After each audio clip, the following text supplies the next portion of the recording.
en 16 ans.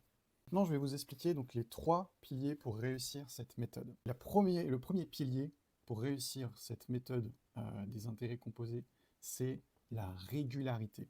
En effet, il ne suffit pas de verser une somme et de dire je vais verser de l'argent de temps en temps quand j'en ai. Ça ne va pas permettre suffisamment d'avoir des intérêts composés performants dans la durée.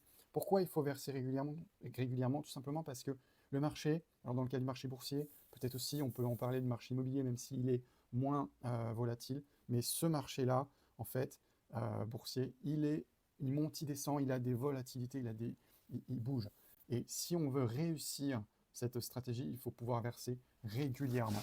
Parce que derrière, l'objectif, c'est pas de partir à 67 ans à la retraite, c'est d'avoir une liberté de se dire je peux choisir si je travaille ou si je ne travaille pas, je peux choisir si je pars en vacances ou je ne pars pas en vacances. Je suis libre de dire je prends ma retraite financière à 55 ans et peut-être à 60 ans, il y a un projet qui m'intéresse et je reprends une activité professionnelle, mais sans avoir de risque de me retrouver sans revenus, sans capitaux.